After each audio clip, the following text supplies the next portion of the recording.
기도하겠습니다. 살아계신 아버지 하나님께 감사드립니다. 우리가 기억하고 또한 소망합니다. 우리가 하나님을 생각하고 또한 감사합니다. 우리의 삶을 하나님께 최고로 영광 돌리길 원합니다. 많은 사람을 만나고 수많은 일들을 당하고 또 다른 여러 사건들 속에서도 하나님이 내 아버지시며 나의 반석이 되사 나를 붙드시고 인도하심을 확신합니다. 이날에 우리에게 은혜를 베풀어 주옵소서. 믿습니다. 감사를 드립니다. 예수 그리스도 이름으로 간절히 기도합니다. 아멘. 여러분 반갑습니다. 오늘 저와 여러분이 이 아침에 이번 한 주간 흔들릴 수 있는 일들이 많습니다. 또 그리고 염려할 것도 참으로 많습니다. 그래서 성경은 염려하지 말고 또한 흔들리지 말고 또한 두려워 말라고 말씀을 합니다. 그 말은 반대로 말해서 뭐겠습니까? 사실 이 땅을 살아가다 보면 염려할 일이 있다 없다? 있다는 겁니다. 두려워할 일이 적다 많다? 많다는 겁니다. 그토록 두려워하고 염려할 일들이 많기 때문에 두려워하지 말고 놀라지 말고 또한 염려하지 말 것을 하나님의 말씀인 성경은 우리에게 해답으로 또한 정답으로 믿음의 답으로 허락해 주신 것입니다. 하나님 말씀을 붙잡으면 수많은 염려할 일 가운데 염려하지 않을 해답을 발견하는 것이고, 하나님 말씀이 저와 여러분에 들려지고 믿어지면 수많은 걱정과 근심과 혼란 속에서 내 마음과 생각을 지킬 수 있는 하나님의 은혜가 확정되기 때문에 우리는 여호와 하나님의 말씀을 듣고 고백하고 믿는 것입니다. 우리를 사생자처럼, 우리를 고아처럼 버려둔 것이 아니라 우리가 아바 아버지라 부르짖을 수 있는 하나님의 자녀로 우리 하나님께서 인도하셨기 때문에 그렇습니다. 오늘 저와 여러분이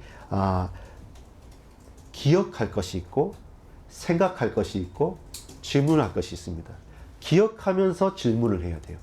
생각이란 말은 오후 예배 때 하겠지만 분별하는 생각입니다. 그냥 공상을 마음대로 하는 것이 아니고 분별하면서 생각하는 겁니다. 저와 여러분이 자칫 잘못한 공상만 하게 되면 공허해져요. 상상만 하게 되면 상처받아요. 그래서 길을 알고 길을 보면서 하나님의 말씀을 굳게 붙잡고 그 속에서 우리가 나아가야 될 바를 굳건하게 반석 위에 세워가는 것이 무엇보다도 중요합니다. 여러분, 제가 한 번씩 고민하는 게 있는데 그게 뭐냐면 이제 날이 추워지니까 또 이 위에 놨던 안에 놨던 저 고나무하고 다 메말라 버려요. 요 안에 춥기도 하니까. 근데 어떻게 하면 좋을까 싶어서 진즉에 저 나무나 이 풀이 다 죽을 수 있었는데 죽은 것 같아서 내놓았다가 바깥에서 비가 내리니까 또 어떻게 또 날이 바람도 통하고 햇빛도 받고 비도 맞으니까 또 살아나요. 그래서 다시 또 들렸다가 또 이제 죽었다 싶어서 또 내놓으면 이게 반복이 됩니다. 왜냐하면 생명 있는 나무는 시들어 보여도 햇빛이 비치고 바람이 통하고 비를 맞으면 살아나는데, 조화 혹은 예쁘게 꺾어가지고 꽂아놓은 그 꽃은 어떻습니까? 화려하게 냄새를 풍기다가도 나중에 뿌리가 없고 살아나지 못하기 때문에 햇빛을 받으면 어떻게 됩니까? 사는 게 아니라 메마르고 타버리는 거고, 비를 맞으면 어떻게 됩니까? 소생케 되는 게 아니라 나중에 썩어버리는 겁니다. 이것이 보여지는 것과 다르게 뿌리가 있고 생명이 있는 살아있는 나무와 살아있는 꽃과, 비록 아무리 화려하게 보였고 아무리 대단하게 보여도 그 뿌리가 없거나 그 죽어있는 나무와 꽃은 결국은 달라진다는 겁니다. 햇빛에 사는 게 있고 그 물에 소생케 되는 게 있고, 반대로 그 햇빛에 타버리고 그 물에 썩게 되는 겁니다. 핵심은 뭡니까? 생명이 있느냐는 겁니다. 우리의 생명이, 우리의 중심이 어디에 기대어 있고 어디에 있느냐는 것이 무엇보다도 중요합니다. 지난 주간과 함께 오늘 모세의 노래입니다. 여러분, 신명기가 큰 세 편의 설교라고 말씀을 계속 드렸습니다. 첫 번째는 복습하는 것. 우리가 애굽 땅 종되었던 곳에서 노예 생활하다가 우리는 해방받은 민족이다. 그걸 늘 생각하라고 복습했습니다. 기억하라는 겁니다. 동시에 지금 우리가 어느 길을 걸어가 왔냐면 광야길을 걸어온 겁니다. 그 메마른 광야가 사람이 지나가고 빨리 지나갈 수는 있어도 살 수 없는 곳인데 4달도 아니고 4년도 아니고 40년 동안 그곳에서 우리가 살아남았다는 것. 그것이 뭡니까? 우리의 삶의 실습이었어요. 도대체 불가능한 삶인데, 그런데 하나님께서 붙드셨어요. 붙드시고 인도하시면서 불기둥으로, 구름 기둥으로 낮과 밤에 하나님께서 붙드시고 매일마다 만나를 주면서 그들을 인도하셔서 내 삶이 살아와진 것입니다. 살아낸 것입니다. 거기에 대한 감사와 이제 마지막으로 앞으로 가야 됩니다. 가나안 땅에 가야 되는데 그것은 우리가 소망과 희망을 가지고 어떻게 예습하면 돼 있죠. 따라합시다. 복습, 실습, 예습. 예, 이것이 우리의 삶에 배워가는 과정들입니다. 저와 여러분이 복습이 안 되면 내게 안 돼요. 실습을 하지 않으면 머릿속 이론적으로는 알고 있지만 사실 살아내기가 공고합니다. 쉽지 않습니다. 늘 헷갈리게 되고 갈급하게 돼요. 뭔가 붙잡으려고 하는데 방향이 달라지고 실수를 연발하게 됩니다. 여러분, 우리가 예습을 하고 소망과 희망이 없으면 항상 그 사람은 늘 비난적이고 늘 스스로를 낙심하고 다른 사람은 힐난할 수밖에 없습니다. 지금 형편처지가 어렵더라도 소망 있는 사람, 희망 있는 사람은 다릅니다. 근데 그것이 내가 부자 되겠다, 성공하겠다가 아니라 하나님께 소망을 둔 사람, 예수 그리스도로 구원받은 하나님의 자녀로서 저와 여러분이 소망과 희망을 가지고 간다면 여러분 소생케 됩니다. 쨍쨍 비치는 햇빛이 내게 힘나는 것이고 그 하늘로부터 흙 뿌려지는 그 빗방울이 그 물이 내가 힘을 얻고 솟게 되어지는 능력의 근원이 되는 것입니다. 저와 여러분이 살아있는 하나님의 자녀입니다. 우리는 하나님의 은혜로 매일마다 살아가는 하나님의 백성들입니다. 오늘 본문의 1절에 보면 이렇게 말씀하고 있습니다. 하늘이여 귀를 기울이라, 내가 말하리라, 땅은 내 입의 말을 들을지어다. 하나님의 말씀을 들으라는 겁니다.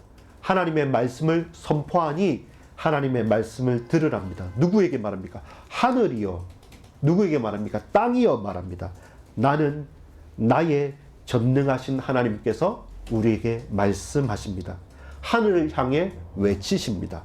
땅을 향해 토로하십니다. 귓가에 소근거리는 것이 아니라 하늘과 땅을 향해서 외치고 또한 토로하십니다.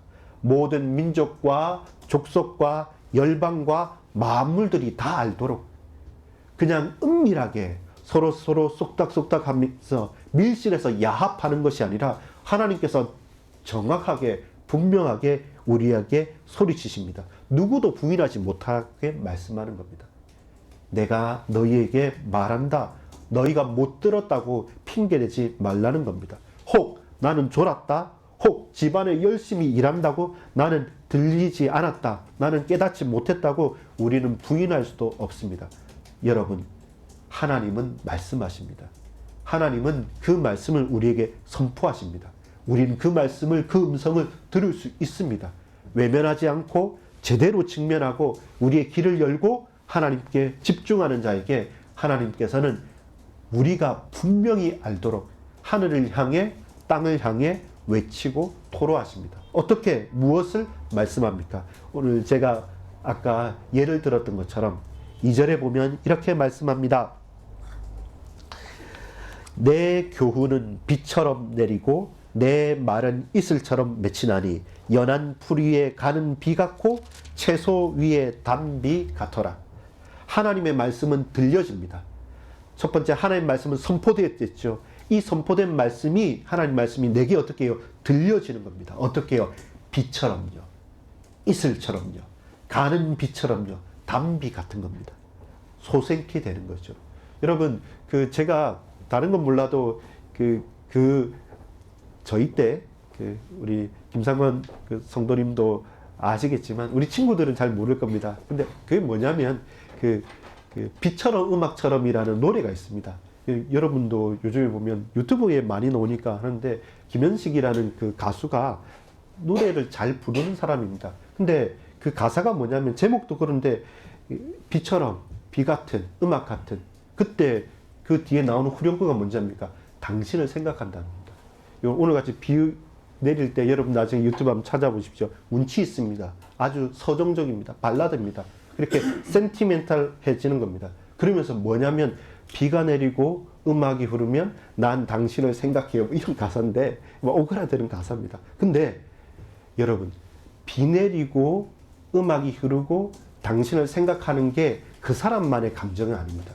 여러분 언제 있었던 식물이든 꽃이든 나무든 비가 내려지고 거기에 이슬이 맺혀지고 다시 하늘에서 바람이 불고 태양이 비추고 일 때마다 생명이 가진 나무와 풀과 꽃은 소송케 되어지고 살아나는 겁니다.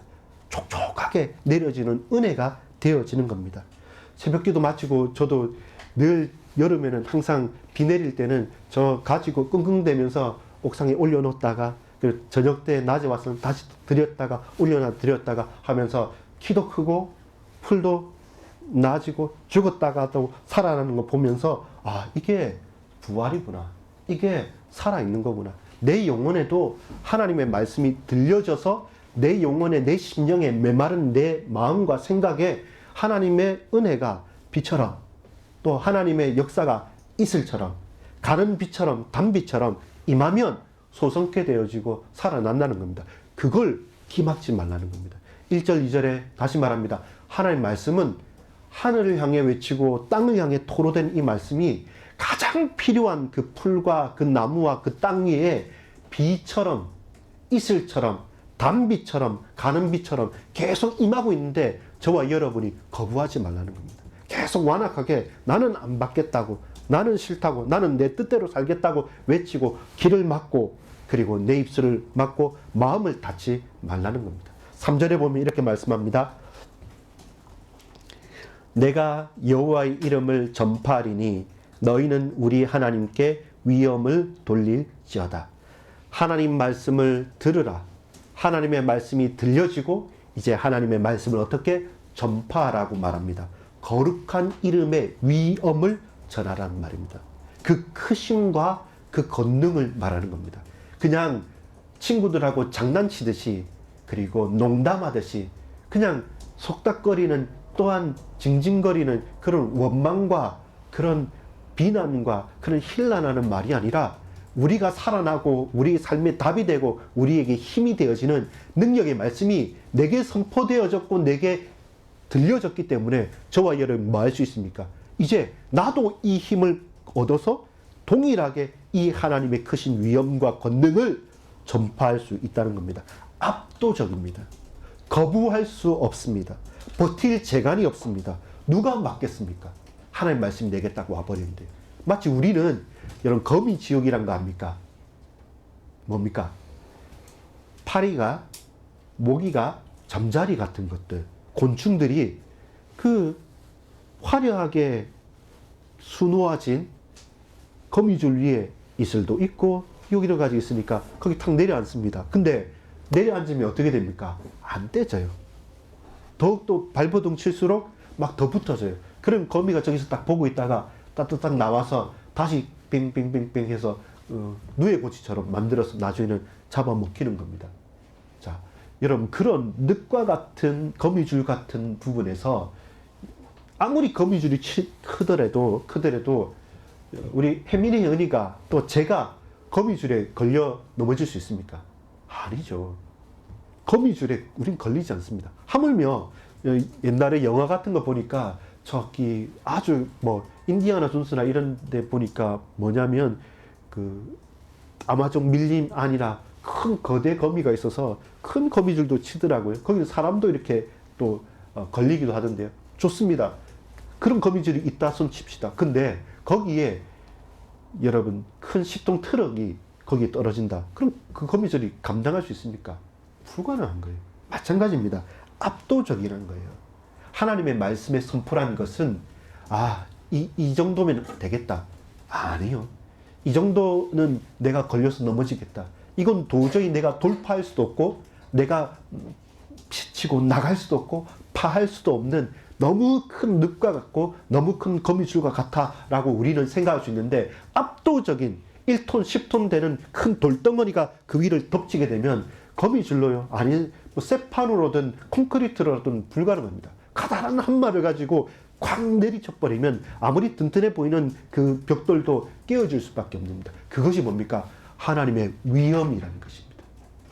하나님의 말씀이 선포되어져서 내게 들려질 때는 아주 연한, 촉촉하게 세밀하게 스며드는 우리의 마음을 딱 적셔지는 비와 이슬과 가는 비처럼 단비처럼 내려오지만 그 말씀을 거부하고 그 말씀 앞에 맞서는 어떤 세상에 높아진 것들이라 할지라도 압도적인 위험으로 그 위에 내려쳐 버리면 그걸 당해낼 재간이 없는 것입니다. 그게 하나님께서 우리에게 강한 손으로 우리를 붙드신다는 것입니다. 우리는 반대로 생각해요. 하나님 말씀이 내게 부담이 되고 압도적으로 나는 못하겠다고 하고 도리어 하나님의 영광과 능력이 나타날 때는 너무 연하게 될까 말까 조리는데 정반대요. 그렇지 않습니다. 하나님께서 우리를 부르실 때는 우리에게 말씀합니다. 우리의 마음을 흔듭니다. 그리고 저의 연약한 우리의 부분들을 세밀하게 살피십니다. 그러나 우리의 대적 앞에서는 그 강한 손으로 그 강한 능력으로 압도적으로 말씀으로 역사하십니다. 그 하나님의 위엄과 능력 앞에 우리는 무릎 꿇는 것입니다. 저와 여러분이 그 앞에 하나님께 영광 돌리는 것입니다. 4절에 보면 이렇게 말씀합니다. 그는, 우리 4절을 같이 한번 읽어보겠습니다. 시작. 그는 반석이시니 그가 하신 일이 완전하고 그의 모든 길이 정의롭고 진실하고 거짓이 없으신 하나님이시니 공의로우시고 바르시도다. 아멘. 이런 분이 누구신가 하는 겁니다. 우리에게 말씀하시고 우리에게 권능으로 역사하시는 분이 누구십니까? 라고 할 때 그는 이 말씀하시는 하나님은, 우리 하나님은 반석이시니. 우리 교회 반석교회이지 않습니까? 마태복음 16장 18절에는 뭐라고 말씀하십니까? 베드로가 고백했습니다. 주는 그리스도시요 살아계신 하나님의 아들이십니다. 예수님 당신은 약속하신 메시아시고 우리의 죄와 저주와 멸망의 문제를 해결하러 오신 참 하나님이시면서 참 인간이십니다. 참 선지자로서 하나님 만나는 길을 여셨고 참 제사장으로서 우리의 저주를 해방하셨고 참 왕으로서 모든 사단과 흠의 권세를 완전히 꺾으신 당신은 메시아 그리스도 구속자이십니다. 그 예수 당신을 나는 나의 주 나의 하나님으로 믿습니다는 고백을 합니다. 그랬을 때 예수님께서 바요나 시모나 네가 복이 있도다. 이를 네게 알게 한 것은 혈육이 아니고 하늘에 계신 하늘 아버지께서 내게 알게 하신 것이다. 네가 복이 있다. 왜 복이 있습니까? 하나님께서 베드로에게 깨닫게 하고 고백하게 했기 때문에. 이제는 뭡니까? 내가 이 반석 위에 네가 신앙을 고백한 예수님이 그리스도이십니다. 예수님이 왕입니다. 선지자입니다. 제사장입니다.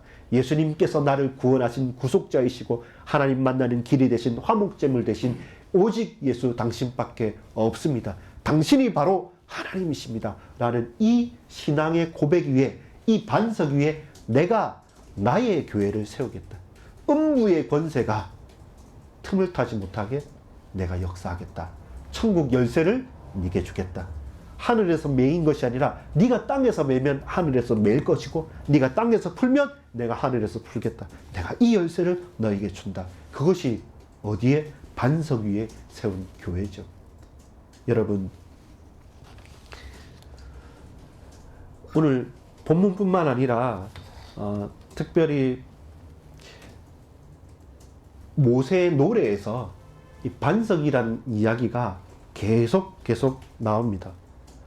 누가 어떻게 부인할 수 없을 만큼 신명기 32장 오늘 4절 15절에 보면 그런데 요수run이 기름짐에 발로 찼도다. 네가 살찌고 비대하고 윤택함에 자기를 지으신 하나님을 버리고 자기를 구원하신 반석을 업신여겼다. 이게 동일하거든. 자기를 지으시고 자기를 구원하신 그 하나님이 누구다? 반석 되신 분이라는 거. 그리고 32장 18절에도 보면 너를 낳은 반석을 네가 상관하지 아니하고 너를 내신 하나님을 네가 잊었노라. 너를 내셨다, 너를 낳았다. 하나님이 누구예요? 반석이. 32장 30절에 보면 그들의 반석이 그들을 팔지 아니하였고 하나님께서 그들을 내주지 아니하셨다면, 이 32장 31절에 보면 진실로 그들의 반석이 우리의 반석과 같지 아니하니 우리의 원수들이 스스로 판단하다. 그 이방신들도 이방인들도 그들의 반석, 그들 자기들의 바위 반석이 있는 겁니다. 근데 하나님의 반석, 우리의 반석과 같이 못하다는 것입니다. 신명기 32장 37절에 보면 또한 그가 말씀하시기를 그들의 신들이 어디 있으며 그들이 피하던 반석이 어디 있느냐. 여러분, 하나님이 나의 반석이 되시는 겁니다. 왜 이것이 이스라엘 백성들한테 더 강력하게 다가오냐면, 여러분, 지금 모세가 노래로 그 백성들한테 가리키고 있는 거지 않습니까? 어떤 장면입니까? 모압 평지, 모압 광야에서 하는 말입니다. 가나안 땅 들어가기 전에 광야길을 끝나서 마지막 광야의 끝들어기에서 말하는 겁니다. 그 끝자락 가장자리에서 여러분, 사막에 바위 있는 거 봤습니까? 거의 없어요. 근데 그 사막길을 가는 가운데 압도할 만큼 커다란 반석이 있단 말입니다. 그러면 이들이 어떻게 생각하겠습니까? 그 반석에 기대는 겁니다. 사막의 모래 폭풍에, 그리고 쨍쨍 내려쬐는 햇빛 위에, 그리고 그 바닥에서 올라오는 냉기를 피해서 하는, 그럼 그들에게 있어서 반석이라는 것 자체는 그 자체가, 바위 자체가 신령한 것입니다. 신성스러운 겁니다. 그러면서 깨닫는 거죠. 그렇구나. 하나님이 내 삶에 반석과 같은 분이구나. 반석에 피하기도 하고 기대기도 하고 그 반석 위에 텐트를 치고 그 반석 위에 자기도 하고 거기에서 거하기도 하고, 그 모든 것이 하나님께서 막막한 현장 가운데, 그 광야 가운데, 그 모래 속에서 기댈 곳을 주시는 반석 되신 하나님이구나. 이것이 이스라엘 백성들의 고백일 수밖에 없는 겁니다. 지금 같으면 또 다르겠죠. 왜냐하면 광야를 지나서 가나안 땅 가도 왜 반석이냐면 산지지 않습니까? 그 산지에 요새를 지으려고 한다면 비탈길이 있고 어렵지 않습니까? 근데 그 바위산 큰 반석 위에는 더 높게 쌓을 수가 있는 겁니다. 아, 하나님은 나의 요새시다. 이렇게 또 고백할 수밖에 없는 것입니다. 우리가 붙잡고 나가야 될 것은 따라합시다. 믿음의 반석, 소망의 반석, 사랑의 반석. 맞습니다. 믿음, 소망, 사랑, 그 중에 제일은 사랑인데 그건 같이 있는 거예요. 사랑이 있어야지만 믿음이 있고, 사랑이 있어야지만 소망이 있고, 믿음과 소망이 있는 사람에게 사랑을 주시는 겁니다. 누구로 통해서? 예수 그리스도로 통해서. 저와 여러분이 말씀대로 살아가는 믿음의 반석 위에 나아가시기 바랍니다. 여러분, 누가 뭐라고 해도 소망을 그리스도께 주고 가면 우리의 후대와 우리의 모든 자자손손 그들에게 이 언약이, 이 믿음이 유산으로 전달되는 겁니다. 결국은 사람이 사는 것은 생명 있지 않으면 안 됩니다. 한 사람의 생명이 살아날 수 있도록 영원 사랑하는 마음 가지고 끝까지 그 영혼 붙잡고 가는 것, 그것이 예수님께서 십자가 지신 이유시고 예수님께서 부활하신 하나님의 목적이신 것입니다. 그 믿음 위에, 그 소망 위에, 그 사랑 위에, 무엇? 반석 위에 세운 교회가 되고 우리 각각의 인생이 되어지고 우리 교회가 되어지기를 간절히 소망합니다. 여러분, 반석이신 하나님이 완전하시고 공의로우십니다. 우리는 물은 자들이죠. 우리는 바탕이 흔들릴 수도 있고 우리는 끝까지 변하지 않는 게 아니라 늘 변하는 겁니다. 근데 그 바위 큰 산과 같은 반석은 변하지도 않고 든든하시면서 공의로우신 겁니다. 그래서 뭐라고 말합니까? 진실하시다, 거짓이 없으시다, 공의로우시다, 바르시도다. 무엇입니까? 우리 인생과 완전 다른 거죠. 사람을 의지했는데 그 사람이 진실하지가 않아요. 근데 나도 그래요. 사람을 의지하고 유명한 사람을 따라갔는데 거기에는 그 속에 거짓이 있어요. 나도 그래요. 어떤 때는 이렇게, 어떤 때는 저렇게, 말은 공의롭게 한다 하지만 그러나 팔은 안으로 굽는다고. 나도 그래요. 마찬가지입니다. 결국 이것이 바른 길이라고 따라갔지만 뒤돌아보면 굽은 길이었던 것입니다. 그래서 뭡니까? 하나님은 어떤 분이십니까? 나의 하나님은 반석 같은 분이시다. 내가 그 위에 집을 짓고 내 인생을 뿌리 내려야 하는 것입니다. 5절입니다. 하나님의 말씀을 이제 왜곡하지 마십시오. 악을 행하니 흠이 있고 비뚤어진 세대도라. 5절에 보면 이렇게 말씀합니다. 그들이 여호와를 향하여 악을 행하니 하나님의 자녀가 아니요 흠이 있고 비뚤어진 세대도라. 여러분, 이 압도적인 하나님의 말씀을 딱 붙잡았는데 근데 어떻습니까? 곡해하는 거예요. 비트는 거예요. 내 듣고 싶은 말만 듣고 내 하고 싶은 것만 하고 계속 비뚤면서 결국 늘 삐뚤어진 눈과 마음과 입술로서 결국 하나님의 역사가 드러나거나 나타나지는 않는 거예요. 완전하시고 바르신 하나님과 반대가 되는 거예요. 이 세대가 뒤틀어버리고 구부러진 세대인 거예요. 돈만 벌 수 있다면 부모, 형제, 자매, 친척도 없습니다. 성공만 할 수 있다면 내 편, 네 편 아무것도 가릴 게 없습니다. 여러분, 정치가 비정합니다. 성공이라는 게 돈이라는 것이 냉정합니다. 그것만 할 수 있고 그것이 목적이 된다면 언제든지 나 비틀어지겠다. 언제든지 나는 구부러지겠다. 하나님 말씀 그딴 거 그냥 다 던져버린다고 하면서 하나님 말씀을 왜곡하는 세대입니다. 그것이 뭡니까? 그게 악이에요. 악이에요. 그때 저와 여러분에게 하나님께서 요청하는 게 있습니다. 6절에 하나님의 말씀에 화답하라는 것입니다. 어리석고 지혜 없는 이 백성에게 하나님께서 다시 물으시는 겁니다. 내가 누구냐? 너희가 누구길래 그렇게 행하느냐? 대답해봐라는 겁니다. 6절에 보면 이렇게 말씀합니다. 어리석고 지혜 없는 백성아, 여호와께서 여호와께 이같이 보답하느냐? 그는 네 아버지시요 너를 지으신 이가 아니시냐? 그가 너를 만드시고 너를 세우셨다. 이렇게 하면 내가 살겠다 하고 이렇게 하면 내가 성공하겠다 하는데 무슨 말을 하느냐? 너를 지으시고 너를 만드시고 너를 이끄시는 분이 여호와 하나님인데 너 왜 그 말에 알지 못하느냐는 겁니다. 말씀하신 하나님은 반석이시오. 저와 여러분이 악하여 뒤틀어버리고 곡해하면서 하나님 말씀을 왜곡하고 있을 때 다시금 하나님께서 우리에게 질문하십니다. 다시 화답해라. 내가 누구냐? 나는 누군가? 하나님은 누구십니까? 이 질문에만 진지하고 분명하게 답하면 더 이상 저와 여러분이 말씀을 왜곡하고 주저하고 또한 낙심하여 원망하지 아니할 수 있습니다. 하나님은 나를 지으신 분이요? 그분이 지금도 나를 붙드시고 계시는데 왜 나만 계속 아니라고 부정하고 있습니까? 그렇지 않습니다. 결론을 맺겠습니다. 7절입니다. 우리 같이 한번 읽겠습니다. 신명기 32장 7절 같이 읽어봅시다. 시작. 옛날을 기억하라. 역대의 연대를 생각하라. 내 아버지에게 물으라. 그가 내게 설명할 것이요. 내 어른들에게 물으라. 그들이 내게 말하리로다. 무슨 말입니까? 하나님의 말씀은 성취된다는 겁니다. 어떻게 해요? 옛날을 기억해라는 겁니다. 어떻게 해요? 역대 연대, 세계사, 교회사, 내 인생의 역사, 이 역사를 어떻게 생각하라. 이 생각이란 것은 공상이 아니라 했습니다. 분별해보라는 겁니다. 무엇이 기고 무엇이 그런지를 분별할 수 있는 내 생각을 그 지혜와 명철을 생각을 보는 겁니다. 그러면서 뭐라 합니까? 이 일을 겪어왔던 사람들, 이 일의 증인이고 이것을 살아냈던 사람들에게 네 아비에게 그 어른들에게 질문해 보라는 겁니다. 그래서 오늘 제목이 뭡니까? 기억하라, 생각하라, 그리고 질문하라는 겁니다. 오늘 오전에는 뭡니까? 기억해라는 겁니다. 하나님이 누구신지를 계속 기억해라는 겁니다. 그 하나님이 어떤 하나님입니까? 말씀하시는 하나님입니다. 그래서 1절에 뭐라 했습니까? 하나님의 말씀은 선포되는 거죠. 하늘과 땅에. 그리고 2절에 하나님의 말씀은 우리에게 들려진다 했죠.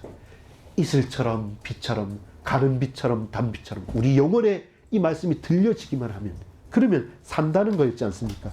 그러면서 이 하나님 말씀을 우리는 어떻게 전파하는 거죠. 그 하나님의 위엄을, 그 하나님 말씀을, 그 큰 권능을 전파하는 것이죠. 그때 그렇구나. 이 말씀하시는 하나님은 나에게 반석 같은 분이시구나. 그런데 사람들이 그것을 모르고 곡해하는 거죠. 왜곡하는 것이죠. 비틀어 버리는 거죠. 뒤엎어 버리는 거죠. 그때 하나님께서 꼭 내 앞에 서서 화답해라. 너는 누구냐? 하나님이 어떤 분이시냐? 너를 지으신 분이 아니시냐?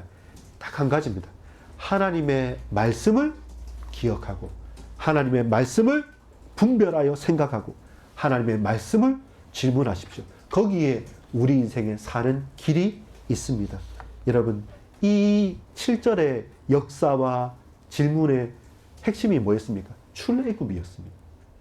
이 민족들아, 너희들이 가나안 땅 가야 되지만 그 강대국 이집트 애굽에서 나왔지 않느냐?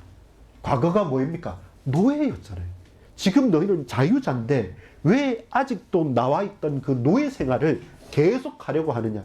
그 노예 근성에서 벗어나지 못하고 말씀을 뒤엎어버리고 원망하고 또 갈등하고 또 반목하고 또 시기하고 핑계대고 서 있냐? 아니다. 너희 더 이상 노예 아니라 너희 자유자다. 내가 너희를 불러냈지 않느냐? 어린 양의 보혈에 피를 바르고 너희가 광야길로 나왔지 않느냐? 그런데 너희는 생각해라. 판단해라. 분별해라.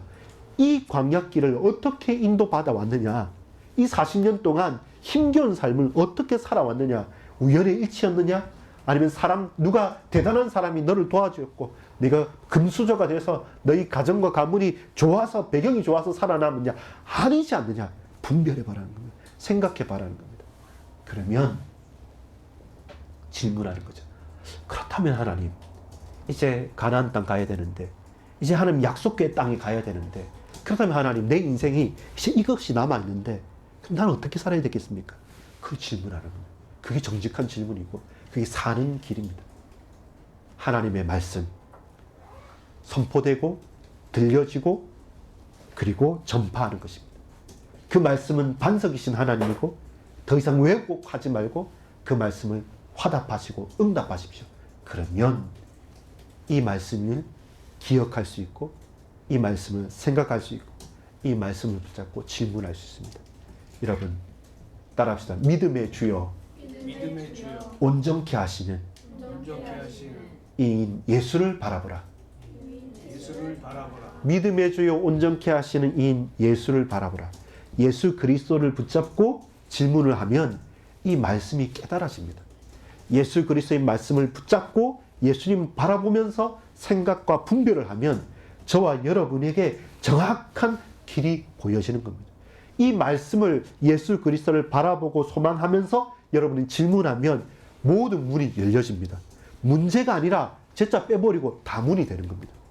위기 있죠. 그냥 위기라는 것은 위기와 위태로움과 기회가 함께 있는 것이죠. 근데 우리에게 답이 없으면 늘 위태로움만 되는 겁니다. 그러나 우리에게 해답이 있고 우리에게 정답을 가지고 있으면 모든 문제는 내게 기회가 되어집니다. 위태로움이 아니라 기회가 우리 앞에 더 펼쳐져 있는 것입니다. 생명의 주여, 온전케 하시는 이인 예수 그리스도, 믿음의 주여, 온전케 하시는 이 예수 그리스도, 그분을 바라보시기를 소망합니다. 이제는 딱 반대로 생각해 보면 됩니다. 어떻게? 모두 다 어그러져 있고 갈등하고 있는 이 시기이기 때문에 저와 여러분이 예수 이름, 그 한 이름을 붙잡고 기억하시고 생각하시고 질문하십시오. 거기에서 우리의 사는 길을 찾아가는 저와 여러분 되기를 간절히 소망합니다. 기도하겠습니다. 아버지 하나님께 감사드립니다. 하나님, 예수님이 나의 길이 되심을 평생 기억하길 원합니다. 예수님께서 나의 생명이심을 늘 분별하고 생각하길 원합니다. 이제 이 예수가 그리스도라는 믿음의 반석, 소망의 반석, 또한 사랑의 반석 위에서 모든 것을 하나님 앞에 간절하게 진실된 질문을 하고 고백을 하며 나아갈 수 있도록 주께서 우리 인생을 책임져 주옵소서. 믿고 감사드립니다. 구주 예수 그리스도 이름으로 간절히 기도 올리옵나이다. 아멘.